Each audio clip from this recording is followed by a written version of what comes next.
మన ప్రభువును రక్షకుడైన యెహోషువ పరిశుద్ధ నామములో అందరికీ వందనాలు. మనం ఇదివరకే మరి పార్ట్ 4 వీడియో చూసాము. ఇది పార్ట్ 5 చివరిది. మనం ప్రభువైన యేసుక్రీస్తు వారి గురించి ఇది చివరి వీడియో. ఆ తర్వాత మనం వీడియోలో ప్రియులారా పరిశుద్ధాత్మ అంటే ఎవరు, ఏమిటి అనే విషయాన్ని మనం పరిశీలించేద్దాం. తర్వాత త్రిత్వవాదులు చెప్పే ప్రశ్నలకి సమాధానం వెతికే ప్రయత్నం చేద్దాం. కాబట్టి ఇది చిన్న వీడియో ఉంటుంది ప్రియులారా, దయచేసి మీరు చివరి వరకు చూడండి. ఇక్కడ మేఘారుడు అనే విషయం మీద, తర్వాత మహావృద్ధుడు అనే విషయం మీద మనం ఈ చివరి పార్ట్ 1.5 చూడబోతున్నాం ప్రియులారా. మరి వాక్యంలోకి వెళ్దాం. ఎవరు మేఘారుడై మనిషి కుమారుడై వస్తాడు అనే విషయాన్ని మనకు తెలుసు ఆల్రెడీ. అయితే మనం కొన్ని విషయాలు మన ప్రభువైన యేసుక్రీస్తు వారి గురించి నానా విధాలుగా పాత నిబంధన పుస్తకాల్లో రాయబడినట్టు మనం చూసాం ప్రియులారా. ఇది చివరి అంశంగా మనం చూడబోతున్నాం. అనేకమైన భిన్నమైన కోణాల్లో మన ప్రభువైన యేసుక్రీస్తు గురించి చూసాము. మొదటి వీడియో నుంచి 4 వీడియోలు చూసాము. ఇది చివరి వీడియో. కాబట్టి మనం దానియేలు 7వ అధ్యాయం 9 నుంచి కొన్ని వచనాలు చదువుకుందాం. ఇక సింహాసనం వేయబడి చూచితిని, మహావృద్ధుడు ఒకడు కూర్చుండెను. ఆయన వస్త్రము హిమం వలె. చూడండి, ఈ డిస్క్రిప్షన్ ఏదైతే ఉందో మనం జాగ్రత్తగా చదవాలి. మహావృద్ధుడు అనే పదం కనబడుతుంది. ఆయన వస్త్రం హిమం వలె ధవలముగాను, ఆయన తల వెంట్రుకు శుద్ధమైన గొర్రెపచ్చి వలె తెల్లగాను ఉండెను. ఆయన వస్త్రాలు ధవంగా ఉన్నాయట, తల వెంట్రుకలు తెల్లగా ఉన్నాయట. ఆయన సింహాసన అగ్ని జ్వాలలోనే మండుచుండెను, దాని చక్రములు అగ్ని వలె ఉండెను. అగ్ని వంటి ప్రవాహం ఆయన యొద్ద నుండి ప్రవహించుచుండెను. మహావృద్ధుడు యొక్క అంటే డిస్క్రిప్షను, వర్ణన చక్కగా ఆయన మరి దానియేలు చూసిన దర్శనాన్ని చెప్తున్నారు. మరి మహావృద్ధుడు అంటే ఎవరు అని మనం పరిశీలించేద్దాం. వేవేలది కొలిది ఆయనకు పరిచారులు, కొన్ని కోట్ల కొలిది మనుషులు ఆయన ఎదుట నిలిచారు. తీర్పు తీర్చుటకై గ్రంథము తెరబడిను. అప్పుడు నేను చూడగా ఆ కొమ్ము పలుకుతున్న మహాగర్వపు మాటల నిమిత్తం వారు ఆ జంతువును చంపినట్టు కనపడిన. ఆ కొమ్ము పలుకుతున్నంటే యాంటీ క్రైస్ట్. అది రాబోయే చివరి ఒక వన్ వరల్డ్ గవర్నమెంట్ తర్వాత జరిగిపోయే సన్నివేశం గురించి మనం మాట్లాడుతున్నట్టు మనం కన్నా చూస్తాం. ఇక్కడ మిగిలిన జంతువులు ప్రభుత్వం తొలగిపోయిన సమయంలో వచ్చే వరకు అవి సజీవుల మధ్యన ఉండవాలని ఒక సమయం, ఒక కాలం వాటికి ఏర్పాటైన.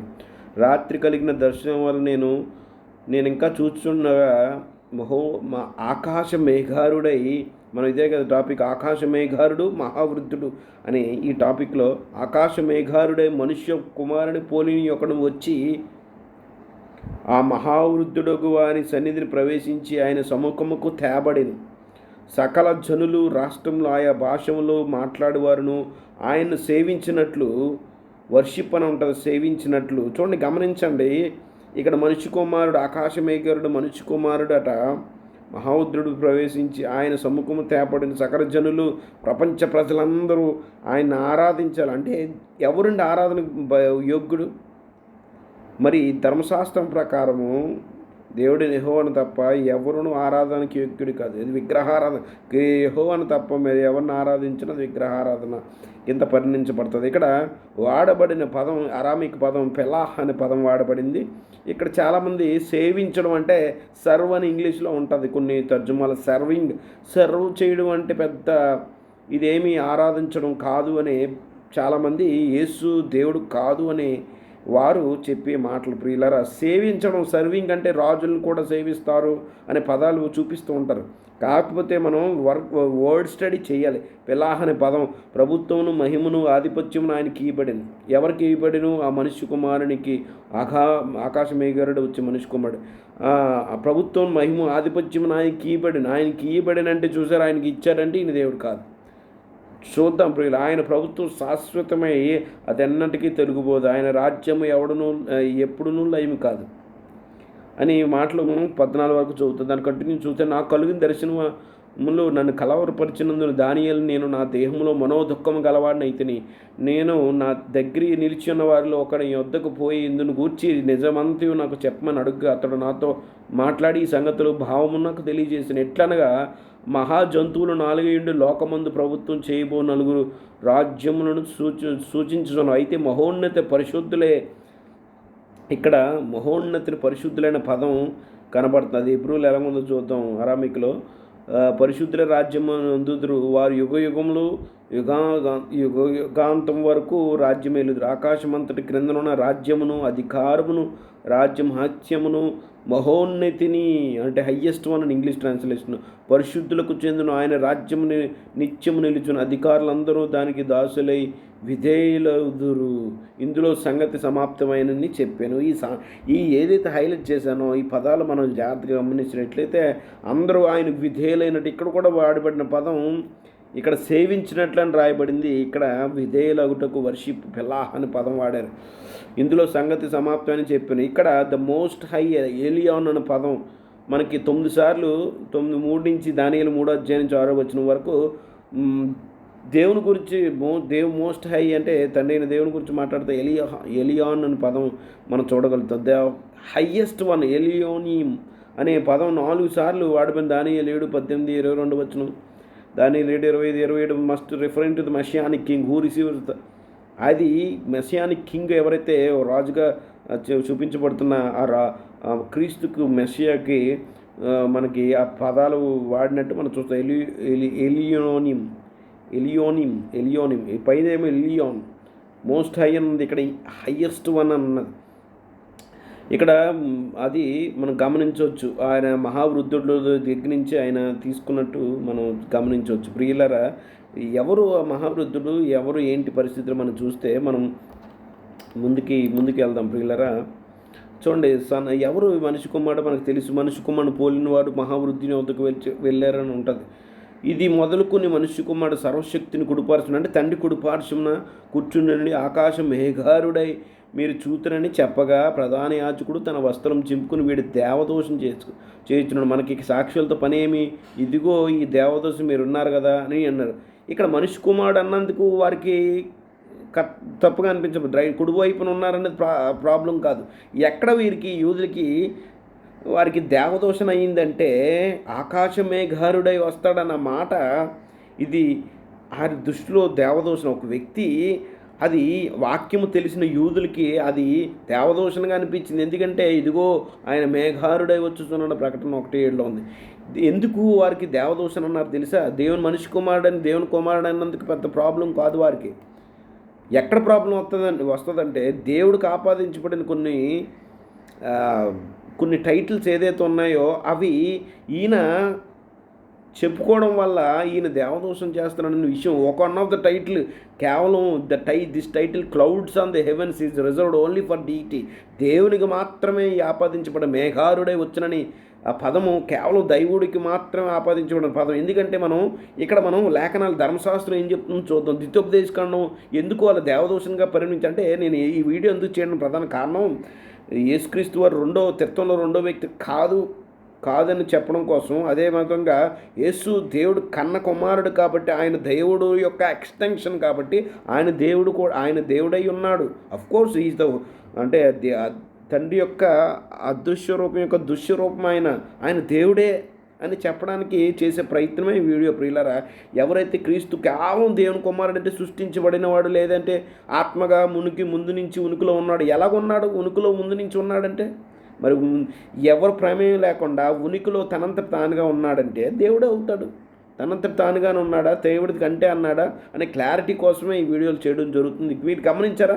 యెషూరును దేవుని పోలినవాడు ఎవడు? ఆయన నీకు సహాయం చేయుటకు ఆకాశహీనుడై వచ్చును, మహోన్నతుడై మేఘారుడగును. మహోన్నతుడి పదం ఇక్కడ వాడబడింది.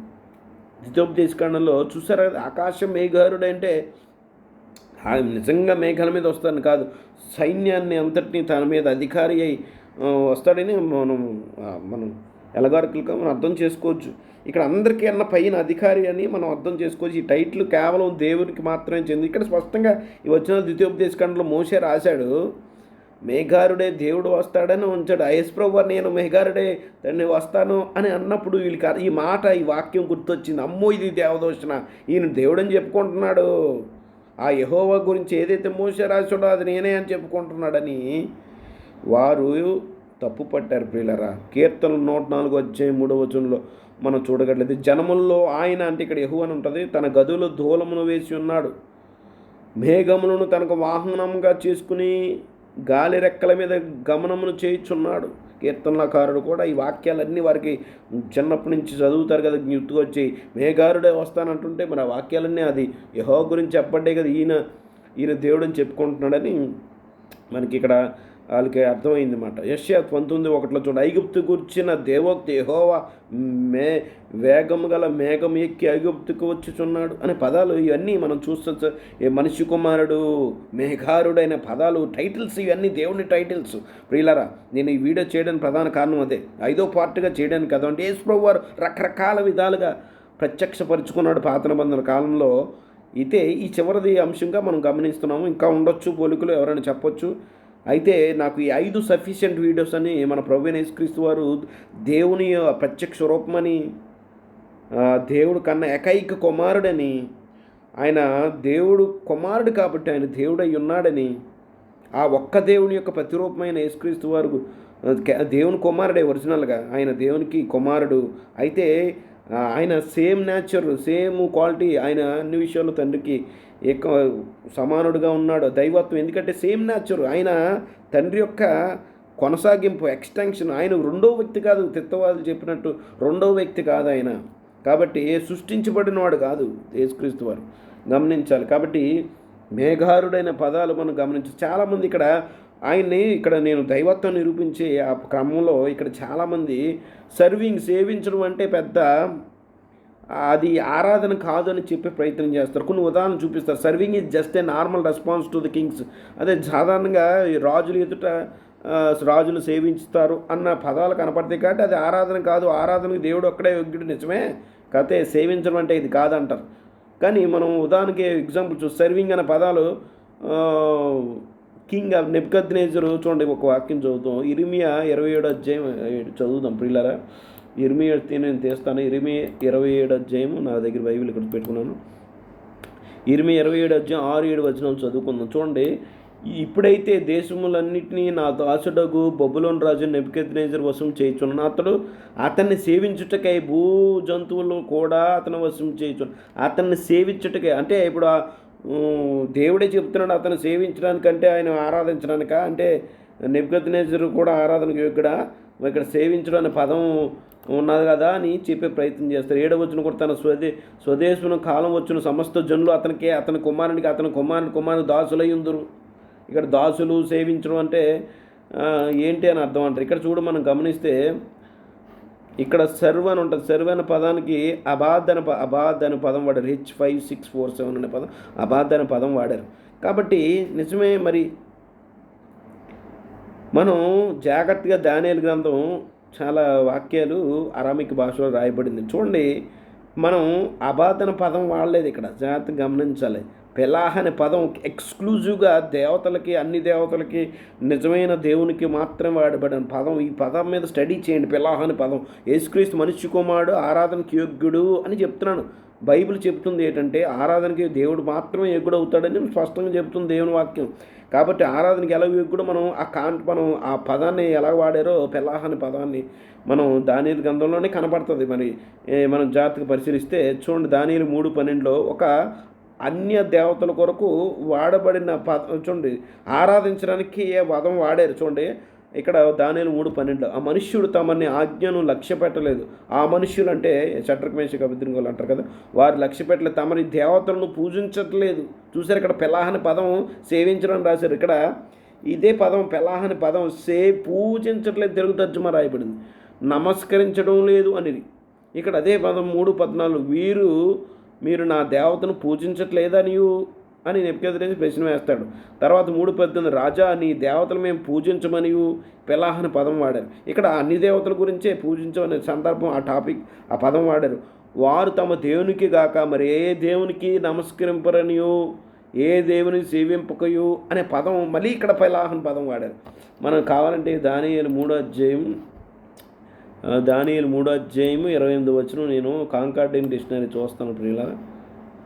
మనం కాంకార్డెన్ డిక్షనరీ చూస్తే 3:28 చూద్దాం. 28వ వచనం.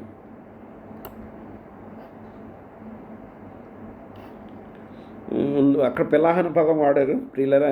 అదే ట్రూ వర్షిప్కి వాడబడిన పదం కూడా మనం గమనిస్తే అదే 3వ అధ్యాయము ఇక్కడ సేమ్ కాంట్రాక్ట్ చూపిస్తున్నాడు. అన్ని దేవతలను ఆరాధించమని, నిజదేవుడిని ఆరాధిస్తామని, సేవిస్తామనే పదం పిలాహన పదం వాడారు, ఇంటర్చేంజబుల్ వాడారు. చూడండి అదే 3వ అధ్యాయం 17 వచ్చిన, మేము సేవించుతున్న దేవుడు మండిచున్న రాజు నీవు అనుదినము తప్పక సేవించను నీ దేవుడు, సేవించను నీ దేవుడు నిన్ను రక్షించిన దాని దేవులతో చెప్పాను.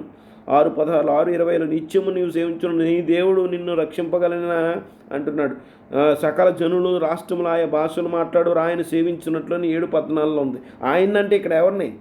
ఈ పదాలు పిలాహన పదం మీద సిన్సియర్గా స్టడీ చేయండి, దానియేలు గ్రంథం మీద మీకు అర్థమవుతుంది. యేసుప్రభు వారు ఆరాధనకు యోగ్యుడే అని మనకి ఆ సందర్భం మనకి కాంటెక్స్టువల్ చూస్తే స్పష్టంగా అర్థమవుతుంది పిల్లరా. అంటే ఆయన దేవుడు, ఆయన కుమారుడు మాత్రం ఆరాధన.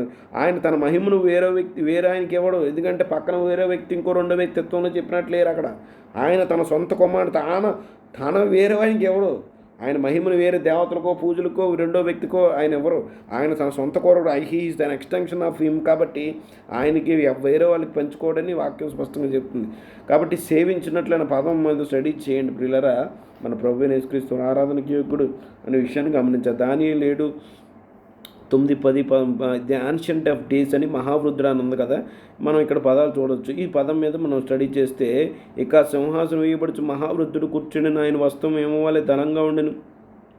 ఇక్కడ మహావృద్ధుడు కూర్చుని వెంట చేరాడు అంటే చాలామంది అనుకుంటారు ఇది ఈ తండ్రి అయిన దేవుని గురించే అని అనుకుంటారు. అంటే ఒక మనిషి కుమారుడు వెళ్ళి మహావృద్ధుడి దగ్గరికి వెళ్ళారు కాబట్టి ఇక్కడ డ్యూయల్ రోల్ ఉంది కనపడుతుంది. దిబుక్క పాత్ర నాకు తెలుగులో సరిగి రాదు, నన్ను క్షమించాలి. అంటే యేసుక్రీస్తు వారు ఈ 2 పాత్రలు పోషిస్తున్నట్టు మనం చూడొచ్చు. ప్రత్యక్షతలు ఇవి మనం గమనించాలి. ది యాన్షియంట్ ఆఫ్ డేస్ అంటే ఏంటో చూద్దాం. ఆయన వస్త్రం ఏమో వల్ల దళమంగాను హైలైట్ చేసిన పింక్ కలర్లో మీరు జాగ్రత్త గమనించాలి. ఇక్కడ 2 రోల్స్ ప్లే చేసేది యేసుక్రీస్తు వారే. తండ్రిని ఎవరు ఎన్నడూ చూడలేదు అనే విషయాన్ని మనం గమనించాలి. ఇక్కడ మహావృద్ధుడు అంటే తండ్రి ఆయన యొద్దకు వెళ్ళి కుమారుడు తీసుకున్నాడని ఇక్కడ సందర్భం కాదు పిల్లరా, గమనిద్దాం. ఆ మహావృద్ధుడు సన్నిధిని ప్రవేశించి అని మనకు కనపడుతుంది. ఇక్కడ యేసుక్రీస్తు వారు డ్యూల్ రోల్ ప్లే చేస్తున్నాడు. అంటే మళ్ళీ ఇదంటారు, 2 పాత్రలు పోషిస్తున్నాడని. ఈయన ఉద్దేశించింది కాదు. ఇవి 2 క్రీస్తుకు ఆపాదించబడ్డాయి, ఈ క్యారెక్టరిస్టిక్స్ అని మనం గమనించాలి. మళ్ళీ పేరోలు అంటే అలా అదేదో అంటారు, దయచేసి మనం తప్పుగా అనుకోకండి, గమనించాలి.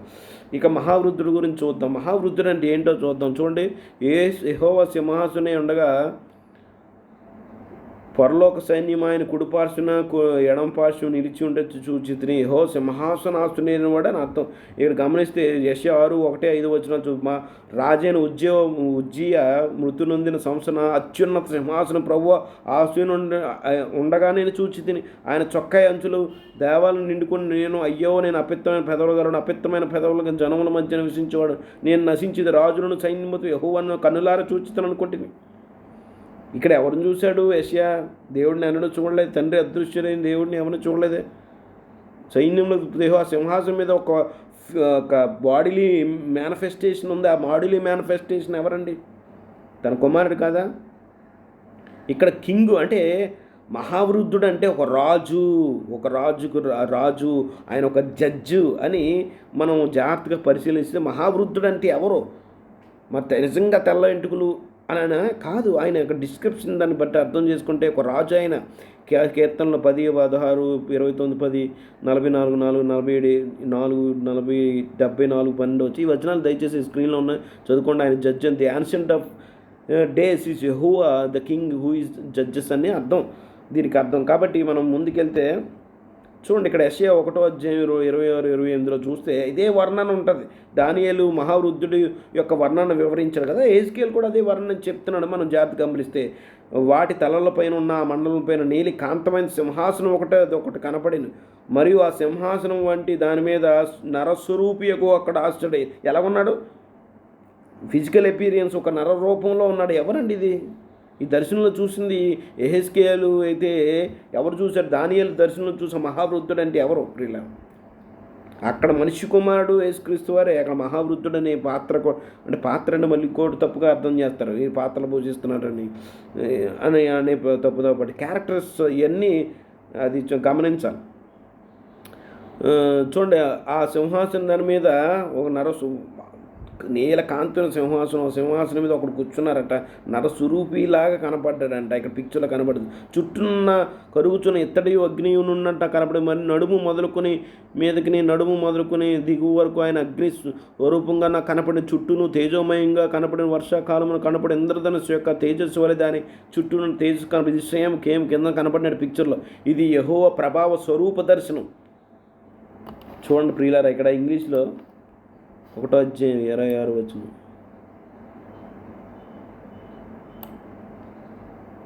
చూస్తారు కదా ప్రియులారా. ఇది స్వరూప దర్శనము, ప్రభావ స్వరూప దర్శనం. ఇది ఇక్కడ యేసుక్రీస్తు వారు ప్రత్యక్ష రూపం చూశారు. దేవుడైన యెహోవా యొక్క ప్రత్యక్ష రూపాన్ని ఇక్కడ యెహెజ్కేలు చూశాడు. మనిషి కుమారుని పోలిన రూపంలో ఆయన కనపడ్డాడు. కనపడింది, చూసింది యెహెజ్కేలు. ఒక మహావృద్ధుని పోలికలను బట్టి మనం చూస్తే ఇక్కడ మనకి స్పష్టంగా అర్థమవుతుంది. యెహెజ్కేలు చూసింది యేసుక్రీస్తు అని. ఇక్కడ కూడా యోహాను కూడా చూశాడు. మహావృద్ధుడు అంటే ఎవరో మనం చూస్తున్నాం ప్రియులారా. ఒకటో ప్రకటన గ్రంథం 1:13-17 చూస్తే, ఆ దీపస్తంభం మధ్య మనిషి కుమారుని పోలి చూడండి. వాటిని యెహెజ్కేలు పక్కన పెట్టి చదివితే, ఆయన పాదములు కట్టు దిగుచున్న వస్త్రం ధరించుకుని రొమ్మును బంగారు దట్టి కొనుక్కొని, ఆయన తలయో వెంట్రుకలు తెల్లనివి ఉన్ని పోలి హేమంగా తెల్లగా ఉండేను.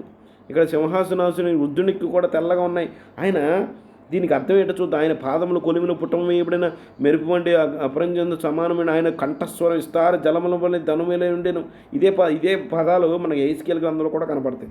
ఆయన తన కుడి చేత 7 నక్షత్రాలను పట్టుకుని, ఆయన ఎడమ నోటి నుండి 2 అంచెల ఖడ్గం వాడి, ఆయన ఖడ్గం ఒకటి బయలువెరచును. ఆయన ముఖము మహా తేజస్సుతో, చూశారు కదా, స్వరూప దేవుని యెహోవా మహాస్వరూప దర్శనం అంట.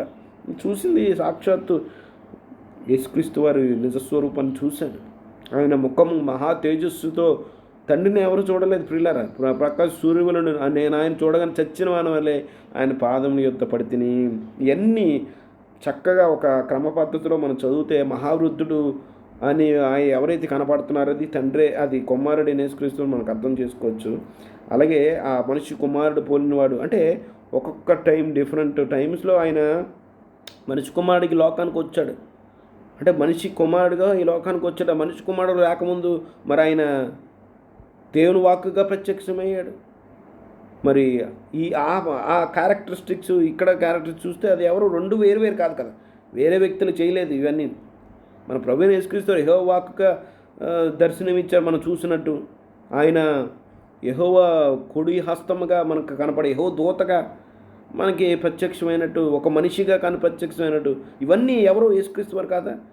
ఏ సందర్భంలో అయినా దేవుడు కనపడినట్టు అనిపించే సందర్భాలన్నీ తండ్రి కాదు, ఆయన కనపడింది కుమారుడు. తన కుమారుడు సొంత పోలికను ఉన్న కుమారుడే మనకి దర్శనం ఇచ్చాడని మనం విషయం అర్థం చేసుకోవాలి ప్రియులారా. కాబట్టి ఇక్కడ చూడండి ప్రత్యక్ష రూపం చూడండి. అందుకే యెహోషువ is from the ancient days, పురాతన కాలం నుండి. యాన్షియంట్స్ ఆఫ్ డేస్ అంటే ఇక్కడ మహావృద్ధుడు అంటే ఆయన యొక్క ఏజ్ని మనం చూడొచ్చు. ఇక్కడ మనకు ఒక విధంగా అర్థం చేసుకోవచ్చు. ఏ విధంగా ఆయన మహావృద్ధుడై ఉన్నాడంటే ఆయన ఎటర్నిటీ నుంచి ఉన్నాడని అర్థం ప్రియులారా. కాలం అనేది లేకముందే నిత్యత్వంలో ఉన్నాడని చెప్పే డిస్క్రిప్షనే మహావృద్ధుడని. ఇక్కడ మనం చూస్తే మేకా 5:2 చూసి, బెత్లెహేమ్ ఎఫ్రాతా యోదావారి కుటుంబంలో నీవు స్వల్పమైనను నా కొరకు ఇజ్రాయేలు ఏలబడి నీలోండి వచ్చిన పురాతన కాలం మొదలుగా శాశ్వత కాలం వరకు ఆయన ప్రత్యక్షమవుతుండేనని మనకు కనపడుతుంది. అలా మన ది యాన్షియంట్ డేస్ అని అర్థం. చూడండి, ది ఇంగ్లీష్లో మహావృద్ధుడైన పదానికి ది యాన్షియంట్ డేస్ అంటే అందుకు మా అత్తయ్య సోదరు అందుకు వారు యోదయ బెత్లెహేములోనే అనగా యోధా దేశం బెత్లెహేము యోధా ప్రధానంలో ఎంత మాత్రం ఇజ్రాయేల్ నా ప్రజల పరిపాలించే అధిపతి నీలోండి వచ్చినని ప్రవక్త ద్వారా వ్రాయబడింది జరిగింది.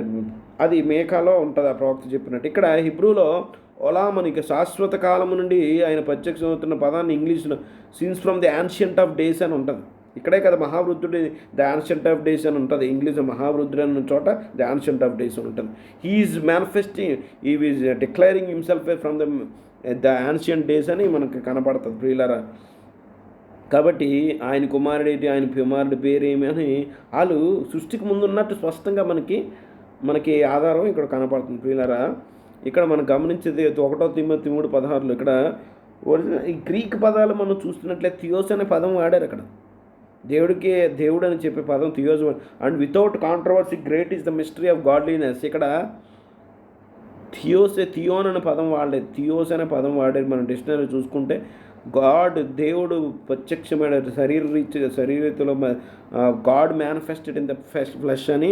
The mystery involves trying to combine opposite characteristic to one person. ఇది ఒక మిస్టరీ.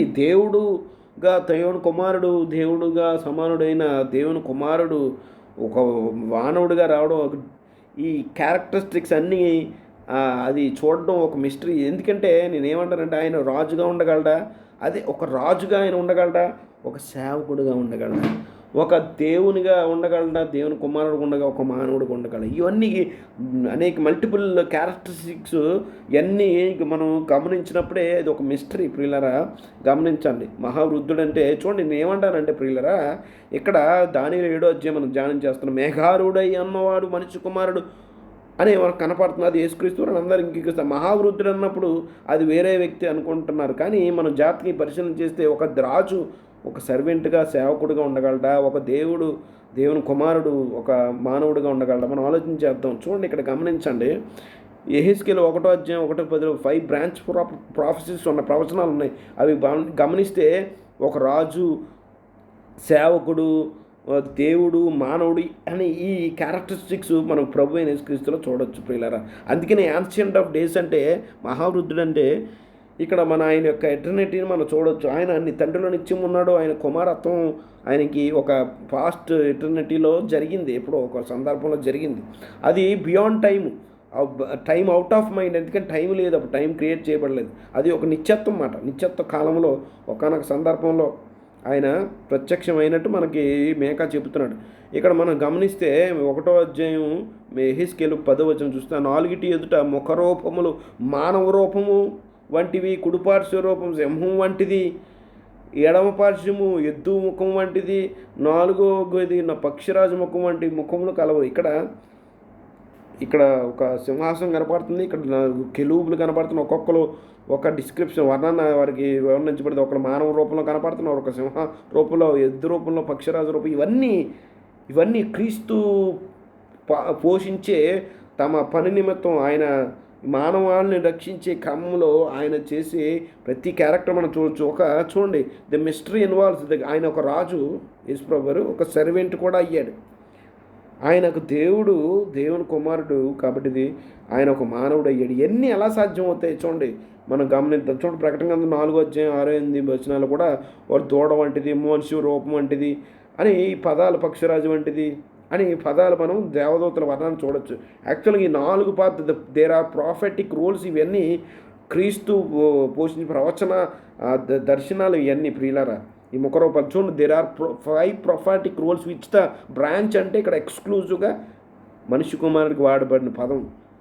ఇక్కడ యేసుక్రీస్తు వారికి వాడబడిన ప్రార్థన బంధన కాలం ప్రవక్తలు వాడిన ఎక్స్క్లూజివ్ పదం. బ్రాంచ్ అంటే కొమ్మ అనే పదం ఎక్స్క్లూజివ్గా యేసుక్రీస్తుగా వాడబడిన పదం. చూడండి, ఈ 5 రూపాయలు ఇక్కడ కనపడుతున్నాయి. ఒక సింహాసనం మీద ఒక గొర్రె పిల్ల కనపడినట్టు, ఒక ఎద్దు రూపం, ఒకటి గెద్ద రూపం, ఒక మానవుడి రూపం, సింహ రూపం ఇక్కడ కనపడుతున్నాయి. 4 లివింగ్ క్రీచర్స్. ఇవన్నీ చూడండి 5 prophetic roles which the branch was foretold to fulfill in order to accomplish the plan of redemption. ఇక్కడ 5 ముఖ రూపాలు కనపడుతున్నాయి. ఇక్కడ 5 మనకు కనపడుతున్నాయి. ఇవన్నీ మానవాళిని రక్షించే దానికి క్రీస్తు ప్రవచన రూపంలో ఇవన్నీ నెరవేర్చాలి. కాబట్టి దేవుడు అలా దర్శనంలో మనకు the 4 living creatures before his throne having the shapes that manifest demonstrate the symbolic representation of the branch prophecies. క్రీస్తు ఆయన మానవాళిని రక్షణార్థమై ఆయన చేయబోయే విభిన్నమైన కోణాలని మనం ఈ పాత్రల ముఖాల్లో మనం చూడొచ్చు. నేను ఏమంటానంటే మనిషి కుమారుడు అని కనపడుతుంది, మహావృద్ధుడు అని కనపడుతుంది. ఈ మిస్టరీ ఇదంతా ఈ కంబైన్ చేసినప్పుడే మనకి అర్థమవుతుంది. కాబట్టి చూడండి, the branch is the metaphor for the Messiah యెహోషువ.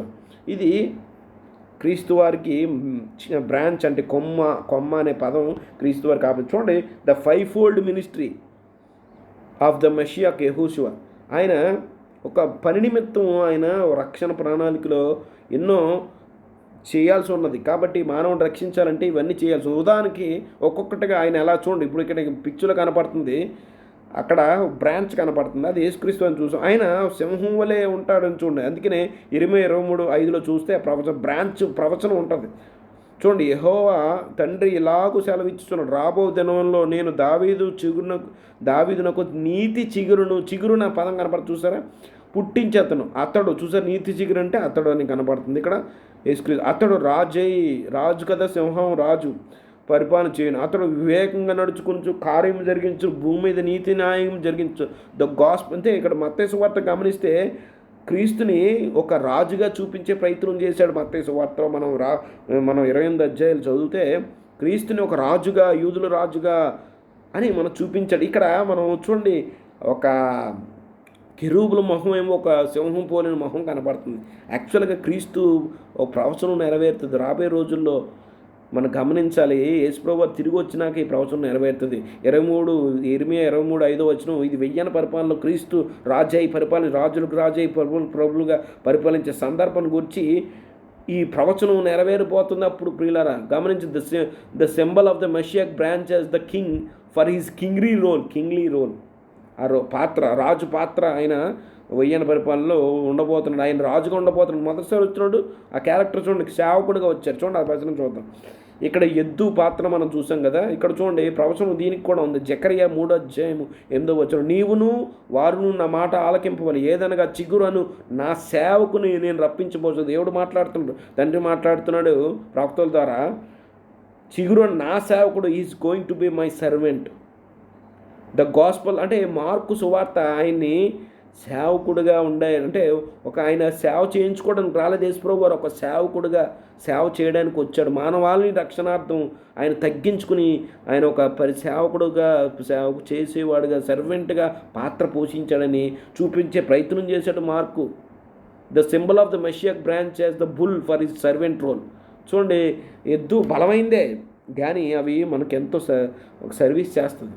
అలాగే యేసుక్రీస్తు వారు ఈ పాత్రని ఫుల్ఫిల్ చేశారు. నేనేమంటానంటే ఒక వ్యక్తులు ఇవన్నీ కనబడుతున్నాయా కాదా? అలాగే మహావృద్ధుడు మెహగారుడు అయిన వారు ఇద్దరు ఒకలే ప్రియులని గమనించాలి. నేను ఏమంటానంటే యేసు యొక్క దైవత్వాన్ని నిరూపించే పనిలో నేను ఉన్నాను ప్రియులారా. ఇక మూడోది ప్రవచనం చూస్తే చూడండి, ఇక్కడ ప్రవచనం జకరియా అన్ని ప్రవచనాలు కొన్ని నెరవేరబోతున్నాయి. జకరియా 6:12 అది ఇందాక ఇది ఇంకా నెరవేరలేదు. మొదటిది ఈ చిగురు అనే ప్రవచనం నెరవేరలేదు. ఇది రెండో రాకడలో 1000 పరిపాలన నెరవేరుతుంది.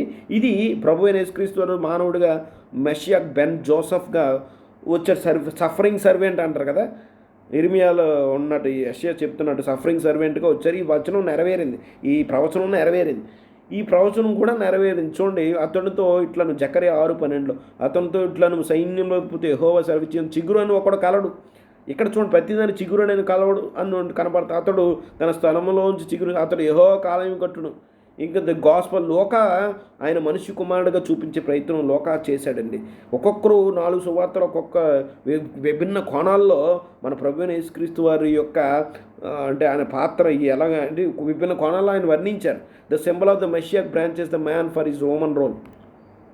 మానవుడిగా ఆయన చేయిపోయే చిగురు కట్టిస్తాడని మనకి స్పష్టంగా కనపడుతుంది. సంఘాన్ని కట్టాడు మన ప్రభువైన యేసుక్రీస్తు. రాబోయే రోజుల్లో మందిరాన్ని కూడా కట్టబోతున్నాడు. ఇది మనం చూడొచ్చు. అలాగే ఒక గొర్రె అంటే ఒక సింహాసనం ఎదుట ఒక గొర్రె పిల్ల కనబడినట్టు చూస్తాం. వచ్చాడు, ఇది కూడా ప్రవచనం. యెషయా 4:2-4 చూడండి, ఆ దినమున యెహోవా చిగురు మహిమయు పోషణలకు ఇజ్రాయేల్లో తప్పించుకున్న వారికి భూమి పంట అతిశయాస్పదంగాను శుభ లక్షణంగాను ఉండును. సియోనులో శేషించిన వారికి, యెరూషలేములో నిలవబడిన వారికి అనగా జీవం పొందుటకే యెరూషలేములో దాఖలైన ప్రతిదానికి పరిశుద్ధుడైన పేటు పెట్టుదురు. తీర్పు తీర్చుట అతని వలన దహించు ఆత్మ వలన ప్రభు సియోను కుమార్తెలు కొన్న కలమును కడిగివేయినప్పుడు యెరూషలేము తగిన రక్తం దాని మధ్య నుండి తీసివేయి దాన్ని శుద్ధి చేయనప్పుడు చిగురు మహిమయు భూషణమగును అనే పదం కనబడుతుంది. ద గాస్పల్ ఆఫ్ యోహాను సువార్త యేసుక్రీస్తు వారిని క్రీస్తుని దేవుని కుమారుడిగా చూపించే ప్రయత్నం ఆయన చేశాడు. The symbol of the messianic branches the lamp for his సాక్రిఫిషియల్లో ఒక బలి అర్పణగా ఆయన మనిషి కుమారుడు ఒక గొర్రెపిల్ల బలి అర్పణగా అనే చూపించడం కోసం యోహాను ఇలాగా వర్ణించిన ఈ ప్రవచనం మనం నెరవేర్పు మనం చూడొచ్చు. ఆఖరిగా మనం చూడొచ్చు ఇర్మియా 33:15-16 ఇవన్నీ పాత్రలు యేసుప్రభు వారు నెరవేర్చాడని చెప్తున్నాడు, నెరవేర్చబోతున్నాడు కొన్ని. ఆ దినమున యెహోవా చిగురు, ఆ దినముల్లో ఆ కాలమందు నేను దావీదు నీతి చిగురు మొలిపించి అతడు భూమి మీద నీతి న్యాయములు జరిగించుచు ఆ దినములో యోధవారు రక్షించబడదు. ఇది రెండో రాకడలో యెరూషలేము నివాసులు సురక్షిత అనుభవించు, యెహోవా మనకు నీతి, యెరూషలేము పేరు పెట్టబడును.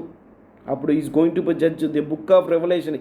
ఇది ఈ వర్ణన యోహానే ప్రకటన గ్రంథంలో ఇక్కడ ఈగలుగా ఒక జడ్జిగా, ఒక ఈగలు దేని గుర్తంటే ఒక జడ్జి పాత్రకి ఆయన దేవుడు కుమారుడే కాదు, దేవుని ఒక సేవకుడిగా, ఒక రాజు మాత్రమే ఆయన ఒక judge. The symbol of the Messiah branch as eagle for his divine judge as Elohim. దేవుడు తండ్రి అదృశ్య దేవుని ప్రతినిధిగా తన కుమారుడైన యేసుక్రీస్తు వారు ఒక లోకానికి దేవుడై సేవించబోతున్నారు. మరి కుమారుని సన్మానించిన వాడు తండ్రిని కూడా సన్మానించట్లేదు. కాబట్టి ఈ పాత్రలు మనం గమనించినట్లయితే ఇవన్నీ యేసుక్రీస్తు వారిలో నెరవేరితే మనిషి కుమారుడనే దానియేలు 7వ అధ్యాయం మనం ధ్యానం చేస్తాం. ప్రభు అయిన యేసుక్రీస్తు వారి విధాలుగా ఆయన ప్రత్యక్షమవుతూ ఆయన గురించి ఆయన ప్రత్యక్షతను మనం చూసాం ప్రియులారా. కాబట్టి మహావృద్ధుడు అంటే is from the ancient of days అని అర్థం. పురాతన కాలం నుంచి ఉన్నాడు మహావృద్ధుడు. అంటే వయసు గురించి అంటే మనం ఆలోచన చేస్తే ఆయన మహావృద్ధుడు. ఆయన వయసుకి ఏముంది, ఆయనకి ఆరంభం లేదు, అంతం లేదు.